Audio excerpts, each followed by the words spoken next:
जय हिंद दोस्तों, आप सभी का स्वागत है आपके अपने यूट्यूब चैनल सिकंदर क्लासेज पर।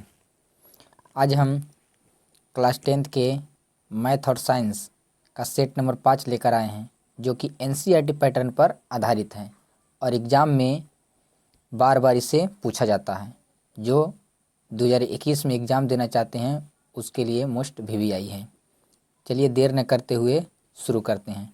यदि आप लोग को यह वीडियो अच्छी लगे तो लाइक कर दीजिएगा और शेयर भी कर दीजिएगा, और यदि नए चैनल पर नए आए हैं तो चैनल को सब्सक्राइब कर दीजिएगा और बगल वाले बेल आइकन को भी दबा दीजिएगा, ताकि जब भी कोई नया वीडियो अपलोड हो सबसे पहले आपको तक पहुंच जाए। चलिए देर न करते हुए शुरू करते हैं। चलिए पहला क्वेश्चन, मानव नेत्र में किस प्रकार का लेंस पाया जाता है। मानव नेत्र जो होता है अर्थात हम लोगों का जो नेत्र होता है उसमें किस प्रकार का लेंस पाया जाता है। अवतल की उत्तल की बाइफोकल्स, इनमें से कोई नहीं। तो उत्तल लेंस, कौन सा लेंस? उत्तल। उत्तल कौन सा लेंस? उत्तल लेंस पाया जाता है। चलिए दूसरा नंबर, मानव नेत्र के किस भाग पर किसी वस्तु का प्रतिबिंब बनता है। मानव नेत्र के किस भाग पर किसी वस्तु का प्रतिबिंब बनता है। आइरिस पर बनता है कि रेटिना पर या दृष्टिपटल, कॉर्निया पर कि पुतली पर।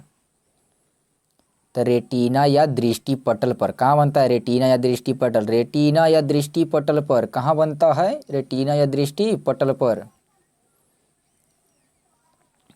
चलिए आगे बढ़ते हैं। तीसरा नंबर, नेत्र के रेटिना पर जो प्रतिबिंब बनता है वह कैसा बनता है? कैसा बनता है? प्रतिबिंब जो पूछ रहा है वो कैसा बनता है? काल्पनिक, सीधा, उल्टा, वास्तविक, उल्टा, सीधा कि दोनों, कि इनमें से कोई नहीं।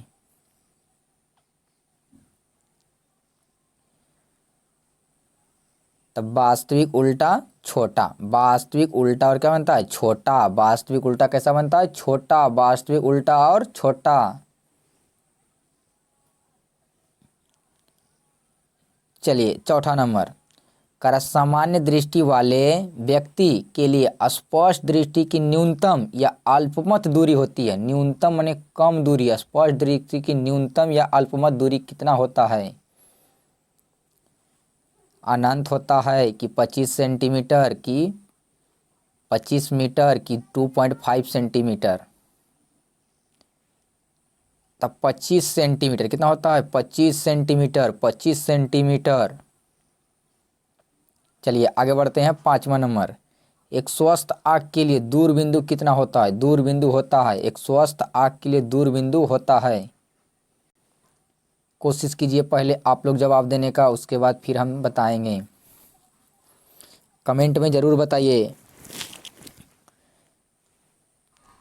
चलिए अनंत क्या हो जाएगा? अनंत। अनंत दूरबिंदु पूछेगा तो अनंत। चलिए आगे बढ़ते हैं। छठा नंबर, निकट दृष्टि दोष के उपचार में किस लेंस का उपयोग किया जाता है। निकट पूछ रहा है तो किस लेंस का उपयोग किया जाता है? तो अवतल लेंस का। किसका? अवतल लेंस। दर्पण नहीं मारिएगा, अवतल लेंस होता है, लेंस का उपयोग होता है। लेंस का ज़्यादा रहेगा तो ज़्यादा लगाइए, कम रहेगा तो कम लगाइए।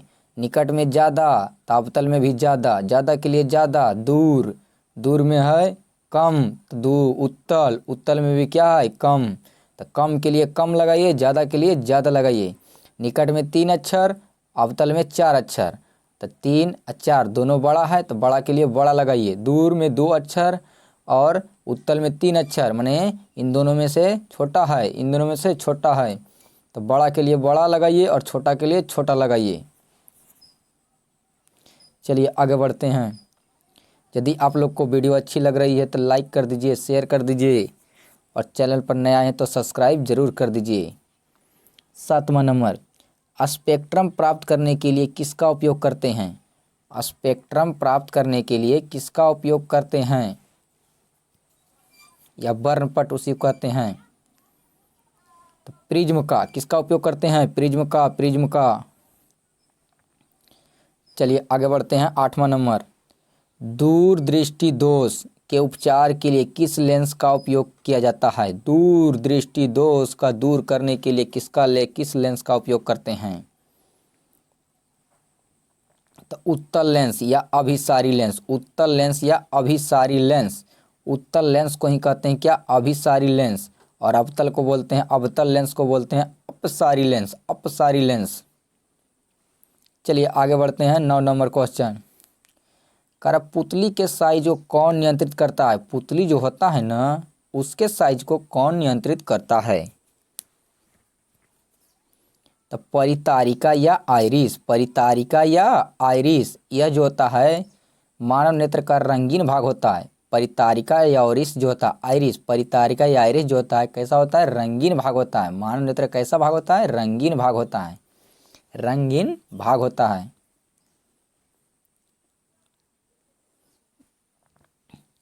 चलिए आगे बढ़ते हैं। 10 नंबर, किस दृष्टि दोष को दूर करने के लिए अवतल और उत्तल दोनों अर्थात बाईफोकल या द्विफोक्सी लेंस का उपयोग किया जाता है? माने अवतल का भी उपयोग करते हैं, उत्तल का भी, उसी को बोलते हैं द्विफोक्सी लेंस या बाईफोकल लेंस का उपयोग किया जाता है। तो जरा दृष्टि दोष, कौन दृष्टि दोष? जरा जरा जरा जरा दृष्टि दोष। चलिए आगे बढ़ते हैं। 11 नंबर, प्रकाश के किस रंग या वर्ण का तरंगदैर्घ्य सबसे अधिक होता है? सबसे अधिक होता है। प्रकाश के किस रंग या वर्ण का तरंगदैर्घ्य सबसे अधिक होता है? तो लाल का। किसका? लाल का। सबसे ज्यादा किसका तरंगदैर्घ्य? लाल का। पूछेगा सबसे कम तरंगदैर्घ्य किसका? तो बैगनी का। किसका? बैगनी का। जिसका झुकाव ज्यादा उसका तरंगदैर्घ्य कम, और जो कम झुकेगा उसका तरंगदैर्घ्य ज्यादा। चलिए आगे बढ़ते हैं। 12 नंबर, दंत मंजन या टूथपेस्ट की प्रकृति कैसी होती है? जो हम लोग सुबह सुबह खूब रगड़ते हैं ना, जो उसकी दंत मंजन जो होता है, जो हम लोग को बोलते हैं टूथपेस्टवा बोलते हैं, उसकी प्रकृति कैसा होता है? जो कोलगेटवा कहते हैं, कोलगेटवा कहाँ है, उसकी प्रकृति कैसा होता है? तो क्षारीय। कैसा होता है? क्षारीय होता है, क्षारीय। क्योंकि हमारे शरीर के अंदर अम्लीय पदार्थ का निर्माण होता है और उसको उदासीन करने के लिए क्षारीय का उपयोग करते हैं। तो क्षारीय होता है। दंत मंजन या टूथपेस्ट की प्रकृति कैसा? क्षारीय। चलिए आगे बढ़ते हैं। 13 नंबर, करा मिल्क ऑफ मैग्नीशियम का पीएच मान होता है? मिल्क ऑफ मैग्नीशियम का जो पीएच मान है कितना होता है? तो 10.5। 10 पॉइंट क्या होता है? 5, 10.5। मिल्क ऑफ मैग्नीशियम का अगर सूत्र पूछा तो MgOH का whole two magnesium hydroxide, MgOH का होल टू मैग्नीशियम हाइड्रोक्साइड। चलिए आगे बढ़ते हैं। 14 नंबर, पीएच स्केल का परास कितना होता है? पीएच स्केल का जो होता है ना, उसका परास पूछ रहा है, परिसर पूछ रहा है। परास या परिसर कितना होता है? तो 0 से 14, 0 से 14। चलिए आगे बढ़ते हैं।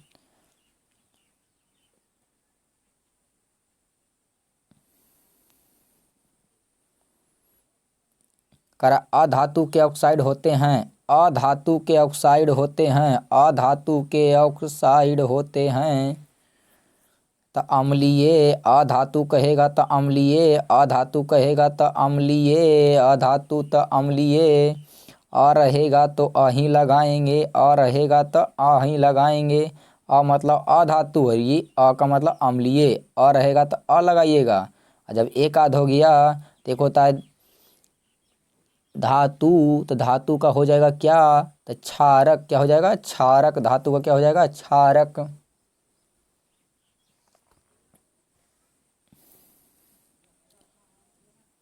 चलिए आगे बढ़ते हैं।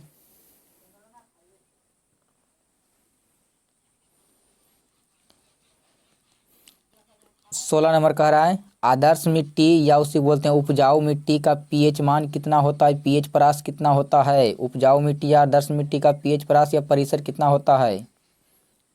तो 7 से 7.6, 7 से 7.6। चलिए आगे बढ़ते हैं। 17 नंबर, किस धातु को किरोसिन तेल में डुबाकर रखते हैं? किस धातु को किरोसिन तेल में डुबाकर रखते हैं? अर्थात यह बहुत अधिक क्रियाशील होता है। इसे जब हम बाहर रखेंगे वायुमंडल में तो स्वतः जलने लगता है, जलने लगता है। तो लिथियम, सोडियम और पोटेशियम, लिथियम, सोडियम और पोटेशियम यह बहुत अधिक क्रियाशील है। जब इसको वायुमंडल में रखते हैं खुला तो यह स्वतः अपने आप क्या होता है? जलने लगता है। क्या होता है? जलने लगता है। लेकिन जब इसको किरोसिन में रखते हैं ना तो यह न तो उसके साथ घुलता है और न ही अभिक्रिया करता है, जिसके कारण से इसका बचाव होता है। चलिए आगे बढ़ते हैं। 18 नंबर, बॉक्साइड किस धातु का अयस्क है? बॉक्साइड जो है ना वो किसका अयस्क है? किस धातु का अयस्क है? तो एल्युमिनियम का। किसका है? एल्युमिनियम का, एल्युमिनियम का। चलिए 19 नंबर, कह रहा है ना कौन सी अधातु जो है कमरे के ताप पर या साधारण ताप पर द्रव या तरल अवस्था में पाई जाती है? द्रव या तरल अवस्था में पाई जाती है। कौन सी अधातु पूछ रहा हमसे? क्या पूछ रहा? अधातु कमरे या ताप पर, कमरे के ताप या साधारण ताप पर द्रव या तरल अवस्था में पाई जाती है। तो पारा या मरकरी, पारा या मरकरी, पारा या मरकरी। चलिए आगे बढ़ते हैं। कौन अधातु विद्युत का सुचालक होता है? कौन सा अधातु जो है विद्युत का क्या होता है? सुचालक होता है। मतलब इसमें मुक्त इलेक्ट्रॉन पाए जाते हैं। मुक्त इलेक्ट्रॉन पाए जाने के कारण ही यह क्या होता है? विद्युत का सुचालक होता है। तो कौन हो जाएगा? ग्रेफाइट। क्या हो जाएगा? Graphite, graphite, graphite. चलिए 21 नंबर, एक्वा रेजिया या उसे बोलते हैं रॉयल जल के किस अनुपात में सांद्र हाइड्रोक्लोरिक अम्ल अर्थात HCl एवं सांद्र नाइट्रिक अम्ल मिलाया जाता है? तो 3 अनुपात कितना? 1, 3 अनुपात 1। अर्थात हाइड्रोक्लोरिक कितना भाग? 3 भाग, नाइट्रिक कितना? 1 भाग। तो 3 अनुपात कितना होगा? 1। लेकिन अगर यही हमसे पूछता नाइट्रिक पहले और HCl बाद में तो नाइट्रिक कितना? 1 और हाइड्रोक्लोरिक अम्ल कितना? 3। तो 1 अनुपात कितना हो जाता? 3। 1 अनुपात कितना होता? 3। चलिए आगे बढ़ते हैं। 22 नंबर, एक कोष के पौधा जैसे में कौन कौन? क्लेमाइडोमोनस और यूग्लिना, क्लेमाइडोमोनस और यूग्लिना। तथा बहुकोष के पौधा कौन कौन? शैवाल। बहुकोष के पौधा कौन? शैवाल। में खाद्य पदार्थों का परिवहन जो तो होता है, परिवहन होता है, वह किस क्रिया द्वारा होता है? किस क्रिया द्वारा होता है? तब विसरण द्वारा। किसके द्वारा? विसरण, विसरण, विसरण। चलिए आगे बढ़ते हैं। 23 नंबर, पादप में जाइलम उत्तरदायी होता है। पादप में जो जाइलम है, जाइलम जो उत्तक है वह किसके लिए उत्तरदायी होता है? माने जाइलम का क्या कार्य है? तो जल का परिवहन करना, जल का संवहन करना, जल को ढोना, जल को ढोना, जल को एक स्थान दूसरे स्थान तक ले जाना। चलिए 24 नंबर, मैमेलिया वर्ग के जंतु जैसे कौन? मानव। मानव के हृदय में कितने कोष्ठ, हृदय में कितने हृदय कोष्ठ विभक्त होता है? मतलब जो मानव या जंतु, मानव जंतु जो है उसका हृदय कितने कोष्ठ में बटा होता है? तो 4। कितने? 4, 4, 4। चलिए आगे बढ़ते हैं। 25 नंबर, पादप में फ्लोएम उत्तरदायी होता है। फ्लोएम जो होता है उत्तरदायी होता है तो भोजन के लिए, भोजन को ढोने के लिए, भोजन संवहन के लिए, भोजन परिवहन के लिए। 26 नंबर, रक्त का थक्का बनाने में कौन सहायक होता है? रक्त के थक्का बनाने में सहायक होता है। कौन सहायक होता है? तो रक्त बिंबाणु, प्लेटलेट्स या फाइब्रोजिन। रक्त बिंबाणु, प्लेटलेट्स या फाइब्रोजिन, इसी को बोलते हैं रक्त पट्टिकाणु, रक्त पट्टिकाणु, रक्त पट्टिकाणु। चलिए आगे बढ़ते हैं। 27 नंबर, रक्त किसकी उपस्थिति के कारण लाल दिखाई देता है? रक्त जो होता है किसकी उपस्थिति के कारण लाल दिखाई देता है? तो हीमोग्लोबिन के कारण, हीमोग्लोबिन के कारण। 28 नंबर, रक्त या रुधिर है, रक्त या रुधिर है तरल संयोजी उत्तक, तरल संयोजी उत्तक।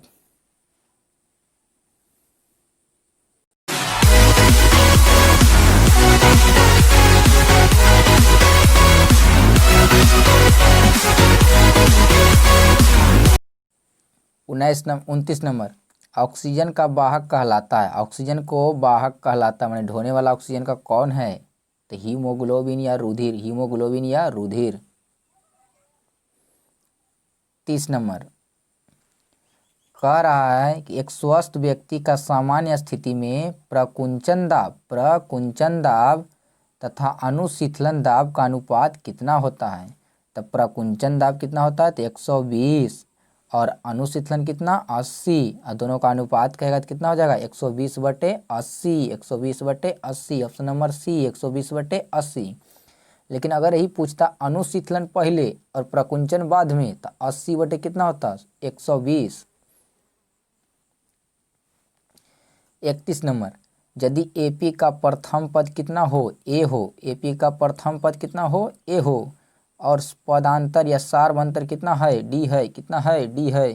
तो एनवा पद कौन होगा? एनवा पद पूछ रहा है, एनवा पद अर्थात टीएन बराबर क्या होगा? टीएन बराबर क्या होगा? तो टीएन बराबर हो जाएगा ए प्लस n-1 इंटू डी, ए प्लस n-1 इंटू डी, ए प्लस n-1 इंटू डी। चलिए आगे बढ़िए। 32 नंबर, करा एपी इतना इतना इतना का सार्व अंतर क्या होगा? सार्व अंतर क्या होगा? तो सार्व अंतर को दर्शाते हैं डी से, या सार्व अंतर बराबर होता है दूसरा पद माइनस पहला पद, अर्थात T2 minus T1, T2 minus क्या? T1, T2, T2, T2, T2 का मान इसमें से कितना? तो 10, अब माइनस कितना? T1, T1 का मान कितना? 4, तो 10 में से गया 4, तो कितना आएगा? 6, 6, 6, कितना आएगा? 6, सार्वंतर कितना? 6। चलिए 32 के बाद 33 नंबर पर आइए। 33 नंबर कह रहा है कि एपी का प्रथम पद कितना है? ए, प्रथम पद कितना दे दिया? ए, और पदांतर का मतलब सार्वंतर कितना? डी।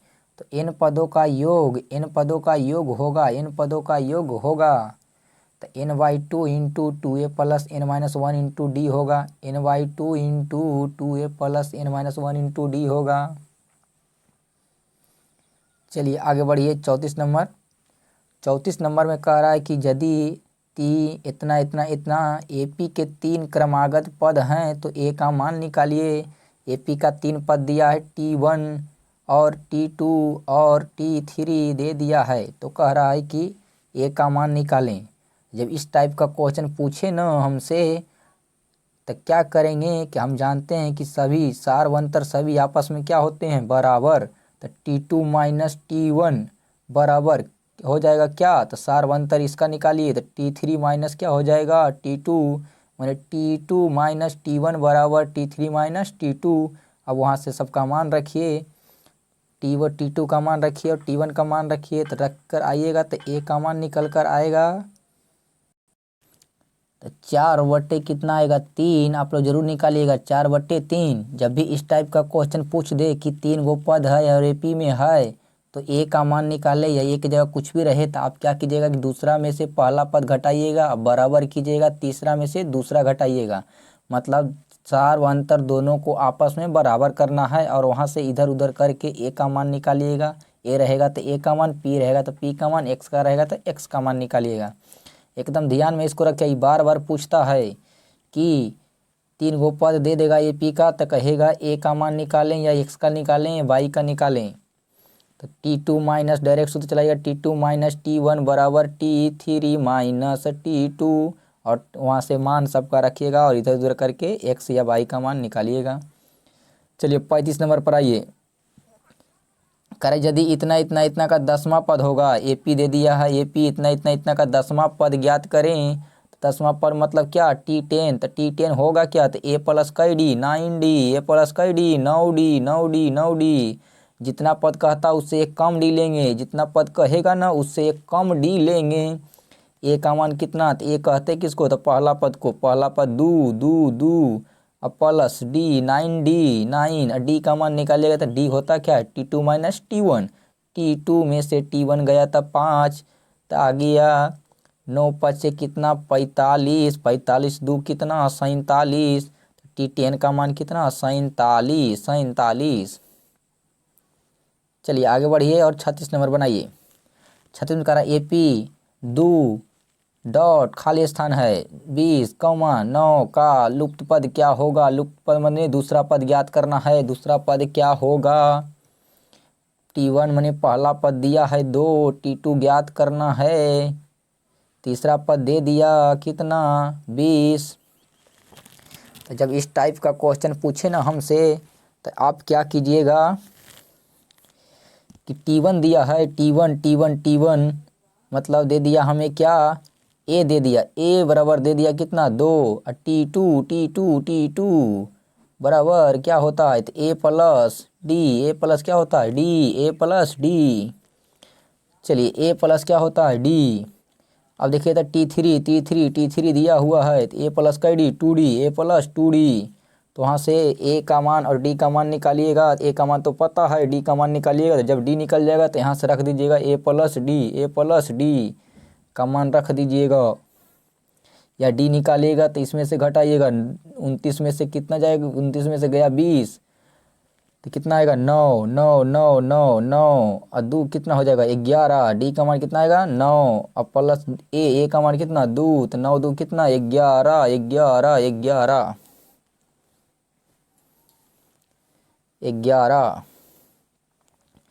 आइए 37 नंबर में कह रहा है ना किसी AP के किन्हीं दो क्रमागत पदों के जो बीच का अंतर है ना, अंतर का मतलब जो घटाव होता है ना, उसको क्या कहते हैं। AP के दो क्रमागत पदों के बीच का अंतर को क्या कहते हैं, घटाव को क्या कहते हैं तो सार्वअंतर। क्या कहते हैं सार्वअंतर। पदांतर या पद में अंतर को बोलते हैं पदांतर या सार्वअंतर। चलिए आगे बढ़िए 38 नंबर कह रहा किसी AP का n पदों का योग ज्ञात करने के लिए किस विधि का उपयोग किया जाता है। किसी AP के n पदों का योग जो ज्ञात करते हैं ना वो किस विधि का उपयोग करते हैं तो गॉस विधि का। किसका गॉस विधि का। चलिए आगे बढ़िए 39 नंबर। 39 में कह रहा है कि ABC AP के 3 क्रमागत पद हैं एवं B जो है A और C का समानांतर माद है तो क्या होगा, इनमें संबंध क्या होगा तो B बराबर क्या हो जाएगा B बराबर A प्लस C। B बराबर क्या हो जाएगा A प्लस C, क्योंकि समानांतर माध्य बराबर होता है कुल प्रेक्षणों का योग बटे कुल प्रेक्षणों की संख्या। तो कुल प्रेक्षण है कौन कौन A और B और बटे A प्लस B बटे कितना हो जाएगा कई प्रेक्षण है 2 तो B बराबर क्या हो जाएगा।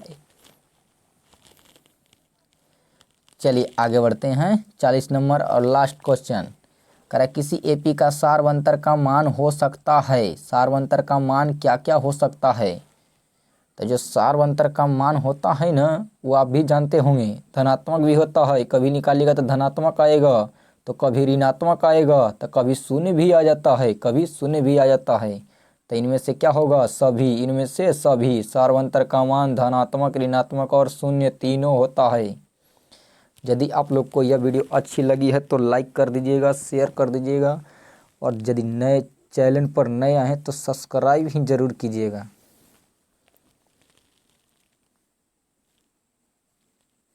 चलिए आप लोग के लिए अब अगला वीडियो में मिलेंगे, तब के लिए बाय बाय, टेक केयर।